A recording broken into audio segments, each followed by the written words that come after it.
2753 huma il-każi attivi tal-COVID-19 f'Malta u għawdex bħalissa.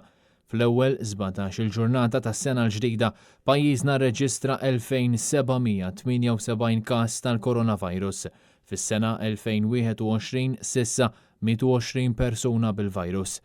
Hija din is-sitwazzjoni tal-pandemija hekk kif fl-aħħar 24 siegħa pajjiżna rreġistra 141 każ ġdid ta' COVID-19 filwaqt illi fiequ mill-virus 136 persuna. Dan filwaqt l-awtoritajiet tas-saħħa permezz ta' post fuq Facebook ħabbru fatalità oħra kawża tal-virus biex total ta' mwiet f'Malta u f'għawdex sa mill-ewwel każ tal-virus issa tela għal 239.